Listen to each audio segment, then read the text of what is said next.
bitch. I will always protect it. Whenever evil comes, I will defend her. What the shit is that? She is my studio, to put my hand up her skirt as I please. Seriously, what the dick sauce is that? Hello, critic. As a hot-rodding dame of the night, let's kick this review's ass in the sexiest way possible.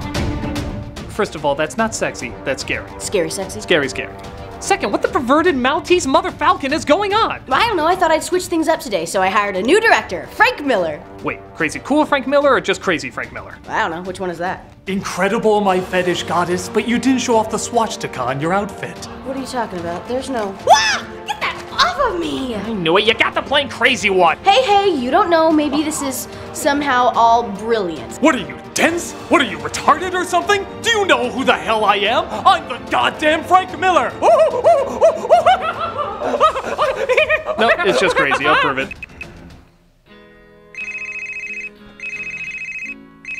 Hello, crazy cool Frank Miller. Hi, I think we got the plain crazy version of you. Oh, okay, well there's only one way to know for sure. Ask him these questions. Got it.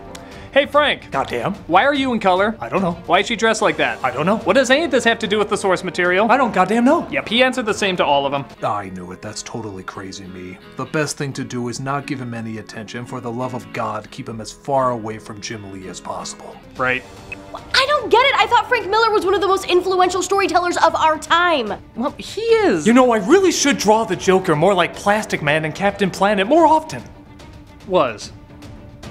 Frank Miller was one of the biggest names, if not the biggest name, in getting people to realize comic books could be for adults. With his reinvention of classic characters like Daredevil and Batman, glorifying his own gritty style with Sin City and 300, and even inspiring blockbuster hits, some of which he himself directed, this was one hell of a creative force to admire.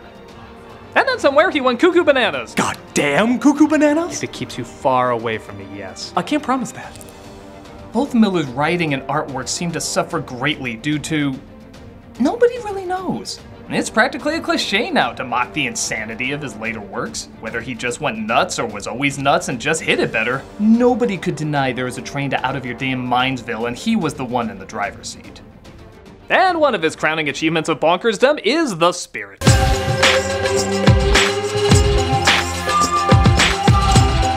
Based on the 40s comic by Will Eisner, the Spirit tries to go for old school charm in Satan's school of ethics. So many bizarre choices that nobody but Miller could follow make this an uncomfortable, unfeeling, and unrecognizable adaptation of what should be an upbeat adventure with just a hint of misogyny and racism.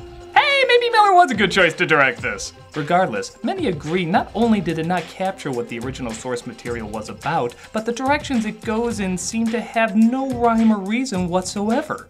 Are they right? Well, strap on your masks that don't seem to hide shit.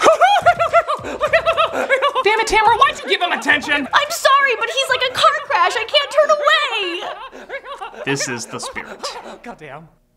The film opens dead on arrival, flatlining on us while the credits roll. I am death. Damn, Death is a hottie. I know the ladies got Brad Pitt, but this ain't a bad alternative for guys. I play strip chess with you any day. It turns out this is a vision the Spirit is having as Death stalks him a lot through this movie because apparently Death has nothing better to do. Though let's be honest, a woman stalking Gabriel Mott is probably something he's used to. Yeah. Something big is breaking down by the Mudflat Spirit. Word on the street is the octopus might be in on it. Okay, problem number one, your villain is called Octopus. It's dumb. Even films as goofy as Spider-Man 2 knew to call him Doc Ock, because you can take the name Octopus as seriously as you can take the name Pazuzu. The octopus. Octopus. Octopus. Octopus. Octopus. Octopus. The octopus. Octopus! Pazuzu. Pazuzu. Pazuzu. Pazuzu. Pazuzu. Pazuzu. They don't even give him a reason why he's called that through most of the film. Is his calling card tentacle hentai? Hey, trust me, with this film's tone, that would totally fit. Who knows how far his tentacles spread? The Spirit goes rooftop hopping, about as convincing as Mario Maker. As he monologues about his city like it's the MILF he's been waiting for all his life. My city. She's not some tarted up fraud all dressed up like a piece of jailbait. No, she's an old city. Old and proud of her every pocket, crack, and wrinkle. She's my sweetheart. My plaything. Okay, So he goes on and on throughout the film about how weirdly aroused he is by this place. But what makes it so funny is the writing is so bad and so incoherent, it could just as easily come from the Tick. Seriously, listen to these lines and imagine him saying it. She's not some tarted up fraud all dressed up like a piece of jailbait. No, she's an old city, old and proud of her every puck and crack and wrinkle. She's my sweetheart, my plaything! I'm honestly not convinced this whole thing isn't just one big Tick episode. He doesn't even move that gracefully. He jumps like a drunk swimmer who doesn't know he's on dry land. Whoa, I don't know what I'm doing, somebody catch me! Whoa. He comes across a damsel in distress being mugged and saves her just in time. What are you? I am. Oh shit, this film's so unfocused even I forgot. Well, this is some awkward filmmaking. Joe, can you answer for me? That's the spirit. Thank you, Joe. She provides for me, my city does. She gives me everything I need. Especially this shot that Miller really seems to have a hard-on for. The officer who called the spirit sees the best makeup to stay on underwater ever as he's shot and the woman goes back under to complete a robbery. Again, totally underwater, not just a fan in a studio that also keeps gelled hair perfect. Trust me, that'll be the least of your concerns when you see Samuel Speedy Gonzalez Jackson enter the film. Mother effer, mother effer, mother effer, mother effer. Oh, by the way, I'm saying mother effer because get this, you're watching a PG-13 Frank Miller film.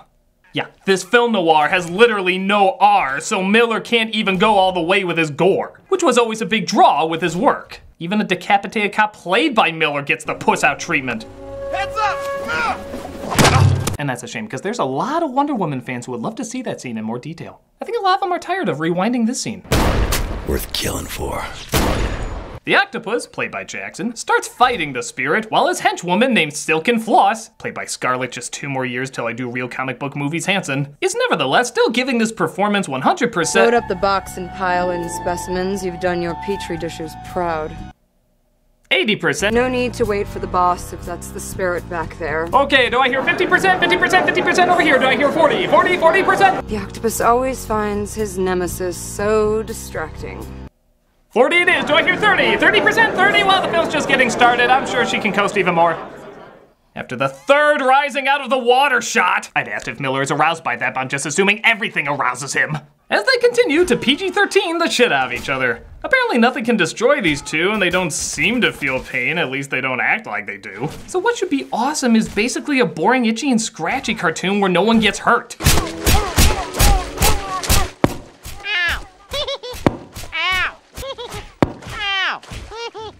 Oh, not enough like a cartoon? Get a load of this. I got a toilet! Well, at least they're visually representing the crap they're in. Come on! Toilets are always funny. Usually that mathematical equation is correct, but once again, Miller is really challenging the art of shit. We're the only two like us, pretty boy. I'm nothing like you. Nothing like me. Actually, we have no idea. We're 16 minutes in and we have no idea what the spirit is like. I know he wants to fondle the city, but if anything, that makes me want to know even less about him. He passes out and wakes up to a doctor named Ellen treating his wounds. For God's sake, you can't keep taking these chances. I'll be fine. Something you might question, by the way, is the use of color in black and white. In one of Miller's other films, Sin City, it's used very cleverly. A woman named Goldie is literally gold, and she has a twin sister who the main character confuses for her, shown through color. There's a man who's supposed to stand out like mad because he's yellow, and in a black and white world, that really stands out. An assassin says this woman's colored eyes tells him she's running and has to accept her fate. He kills her, and by the end comes across a main character with colored eyes who also has to face the same fate. It felt like there was an instinctual reason for the color, even if it wasn't fully explained. Here, the color seems beyond random. Anyone can have shades of color on them for no reason. Hell, the black and white looks more like brown and white half the time, so the color isn't even as eye-catching as it should be. I feel like I'm watching the opening of Wizard of Oz, except that yellow bastard's suddenly gonna show up. In fact, this Newsies flashback he has looks like it's been filtered in dog piss. Speaking of which, in this flashback, he knew a girl named Sans Serif, sounds like a font nobody uses, who dreams of one day surrounding herself in material goods. But his Uncle Pete gets in trouble accidentally shooting Sans' dad, who happens to be a cop, before taking his own life. So kids, just how does this make you feel? I hate cops. Well, that's confusing. You didn't mean what you said You back just there. leave me alone and just stay away from me. Just give it a while. Give it a while. What, us? Yeah, that's what I mean. Is now really the time to talk about relationship goals? You didn't even shed a tear when your uncle died. In fact, how does he know what happened? He wasn't there. And then some punched out drunk of an old boxer shoots you dead? Wasn't Pete! It was at Guido, and you know that! That nobody else saw, including me. He just looks like he was shot in a Guido way. I'm gonna go all over the world and I'm gonna become rich. Then do whatever you want, San. I don't care about you neither. I never even want to see you again. Yeah, that's right. You go to your red. I hope that works out for you. You and your red. But deep in the sewers, we see...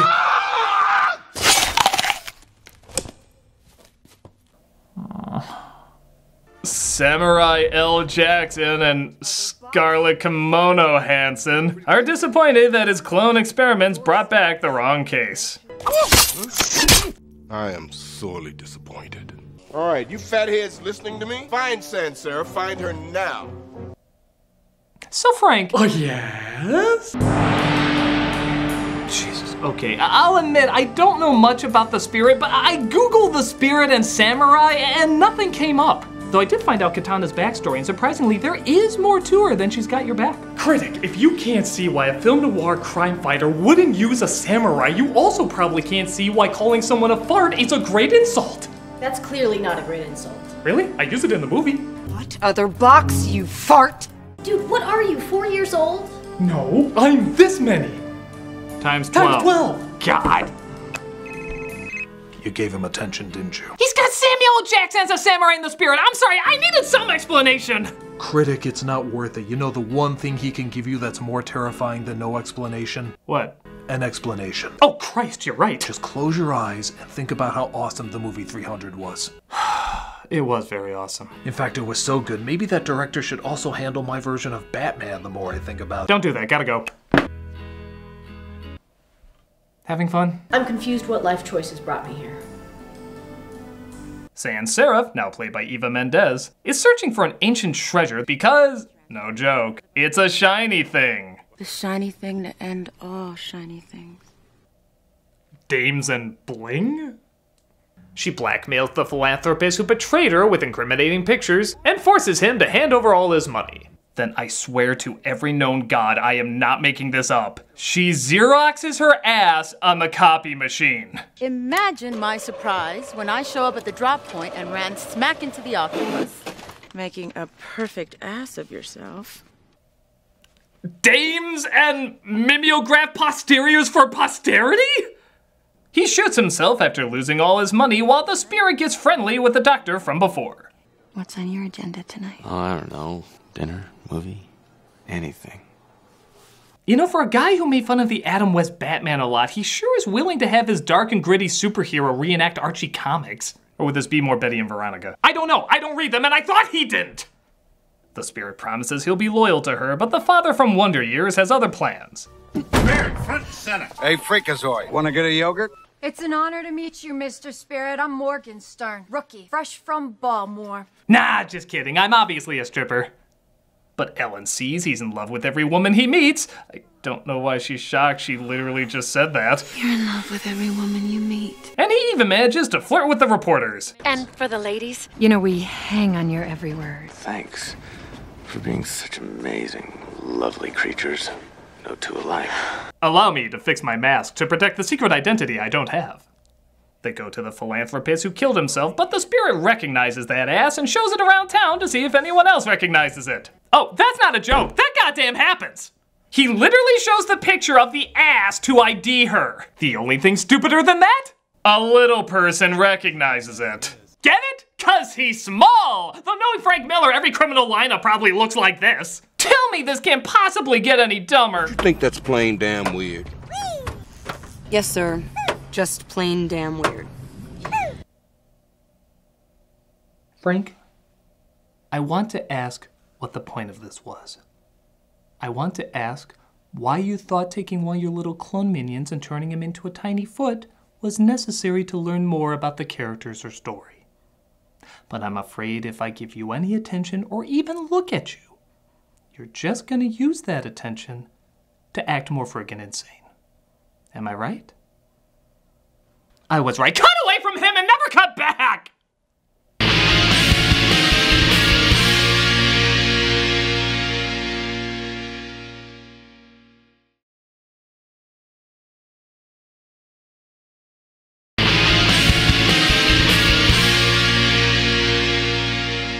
So the spirit finds Sand via butt identification, but she's stepping out of the shower with her hair made up and not the least bit wet. Put a robe on or something, but no tricks. It's stolen. Oh, yeah. Huh, she just slipped that on, huh? It's not something you toss on, that's something you glue on.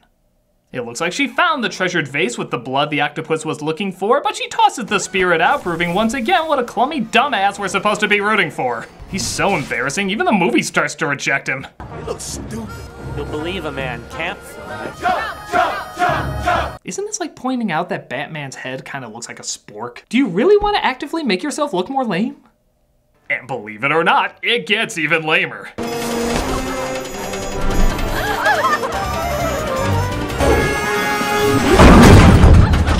Why do I feel like this is how they find Miller every Thursday night? He gets a lead though and heads over to the octopus's hideout.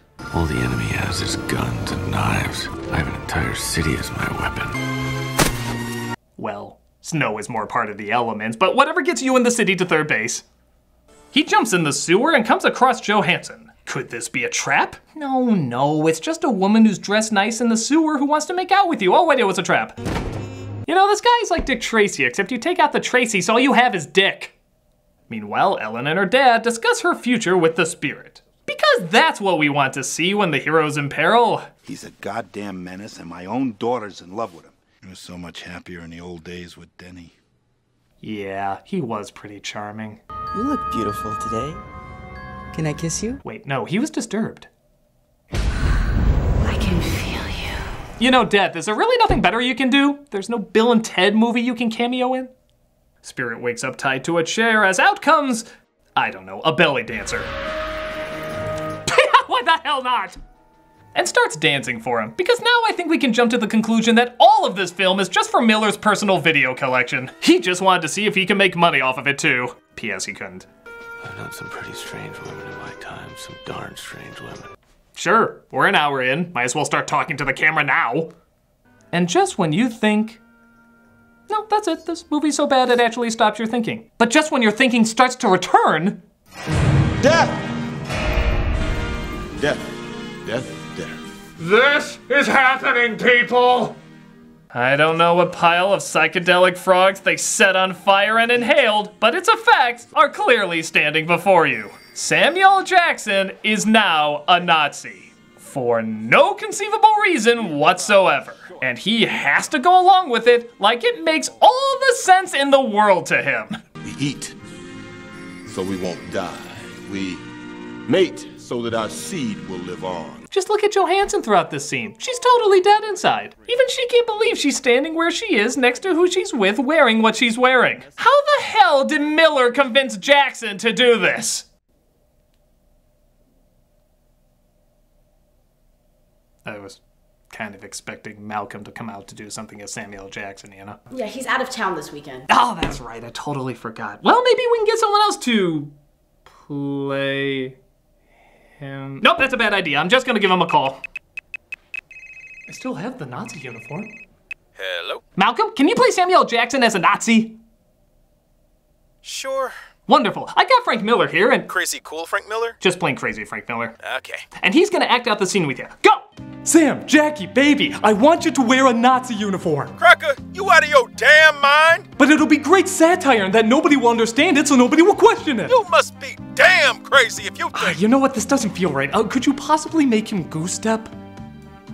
You must be damn crazy if you think I'm gonna do this. Snakes on a plane had more dignity. I'd rather do another credit card commercial. You know what, that's not feeling right either. Do you feel this scene needs more foot people? I feel it needs more foot people. Does anyone else feel like this needs more foot people? Why the hell am I taking direction from you? I ask that every shoot. Shut up, Malcolm! This scene's so crazy no sketch could possibly capture its madness. I bet my sketch could. I've really gone downhill as an artist. You know, damn it, Tamara, where'd you find him anyway? I'm sucking air out of my tires. We discover the spirit's backstory as he was originally a shot-up rookie cop named Denny. But he was given the same invincible formula Octopus took, so he came back from the dead and visited Ellen's father. I'm something else now. I could be the city's protector. It's spirit. Nah, that's stupid. I was gonna say zombie Jesus. So, wait, if Ellen's dad knows the spirit is Denny, why does he talk nice about Denny but hate the spirit? This film's as consistent as Gollum's wedding vows. Octopus says once he drinks Heracles' blood, he'll become immortal, a god. And for no reason at all, he kills a cat named Muffin.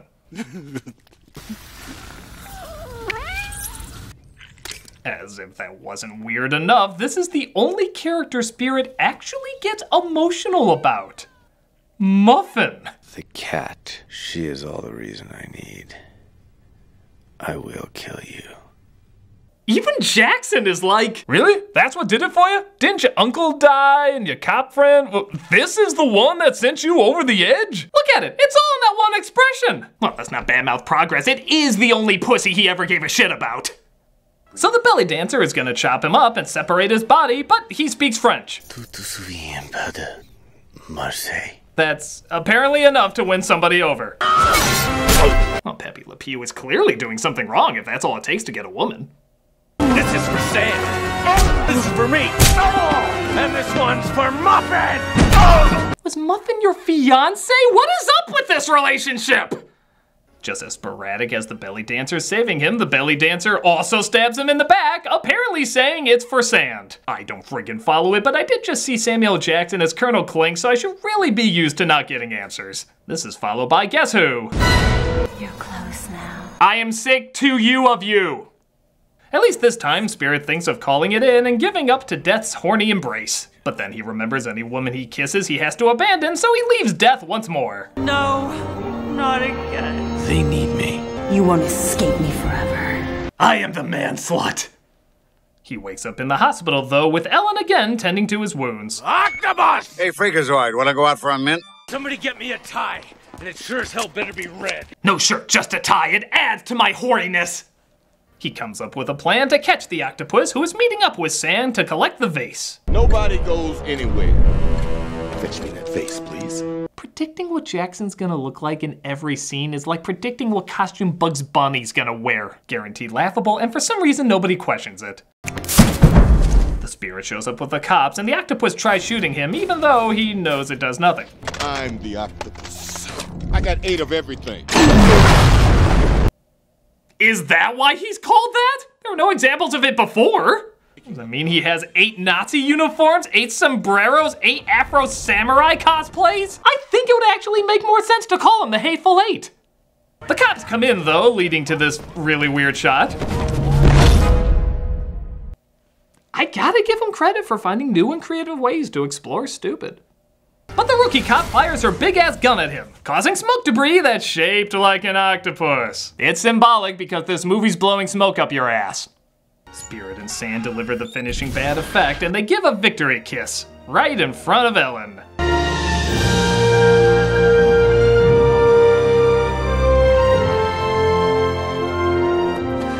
Well, fool me 20 times, shame on you. Fool me 21 times, I still love him. Goodbye, Sam. Goodbye, Denny. Yes, that was just a goodbye, eating her mouth and feeling her up kiss. It means nothing, like this movie. Hey, Freakazoid, wanna go see a bear ride a motorcycle? Is that Sarah? Give me this one, doll, and just let her go. So of course he tries to explain himself once again to Ellen. It's you I love, baby, with all my heart. Yeah, me and every other woman you meet. That's not true, hey baby. You are amazing. And yeah, that's pretty much where it ends. He admits once more that no one can have his heart but the city. His dick is another story, but his heart belongs to architecture. I can never give my heart to anyone but her. She owns me body and soul. She is the love of my life. Muffin. My city. Bullshit, you're Muffin's bitch and you know it. And that was The Spirit. By God, I pray the comic was nothing like that. It looks nice, I guess, but all I can think about is how much it looks like Sin City, which doesn't match whatever the hell tone or style this movie is going for. Every character is either an archetype or has no real identity. I don't know why the spirit does what he does. I don't know why the octopus does what he does. Nobody has any real motivation. The characters, and therefore the film, have no reason to exist. They're just weird puppets that do weird things for seemingly no reward. Frank Miller has been a game changer in the past, and hopefully his work in the near future will again reflect that. But as for material like this, it's unlikely it's going to be inspiring many anytime soon. I'm the Nostalgia Critic, I remember. Why did you do that? I don't know.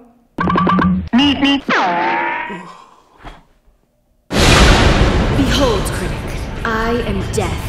I have come to and take you into the afterlife. You know, you could do this a lot easier if you just turn off the fan behind you. Whoa, that is better. Oh my god, I have no idea why I've been using that thing for so long. Thank you, critic. It seemed pretty obvious. As a reward, I will not kill you and grant you one request. I guess next week I'd like to review the anti-version of this film. You know, a superhero who's also invincible, supposed to be funny, breaks the fourth wall. However, this one would be in a big hit, and it would still be challenging to review. Can it have a Celine Dion song? Well, that goes without saying.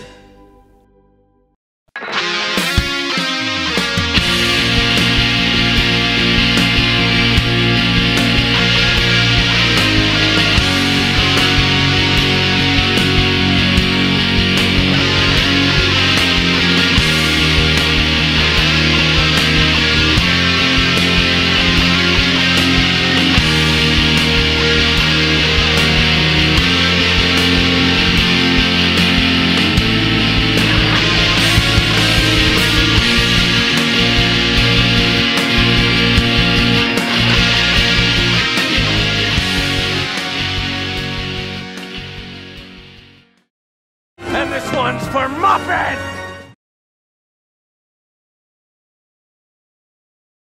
Hi, Doug Walker here doing the charity shout-out, and this week we are doing Coalition for the Homeless.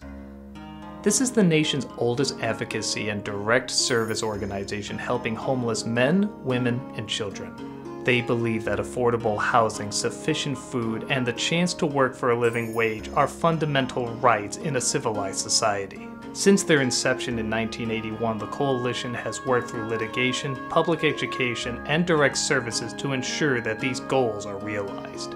Their effectiveness derives from their unique role as both an advocacy and direct service organization. Their programs, shelter monitoring, and grassroots organizing enable them to meet homeless people where they are, as well as giving a voice and hope to the most marginalized among us. If you look at their site and their YouTube page, you'll see all the ways that their advocacy is informed by the very real daily struggles of our homeless neighbors, and seek practical, humane, cost-effective, long-term solutions proven to work. Click on the link and see how much you can do for those who have so little.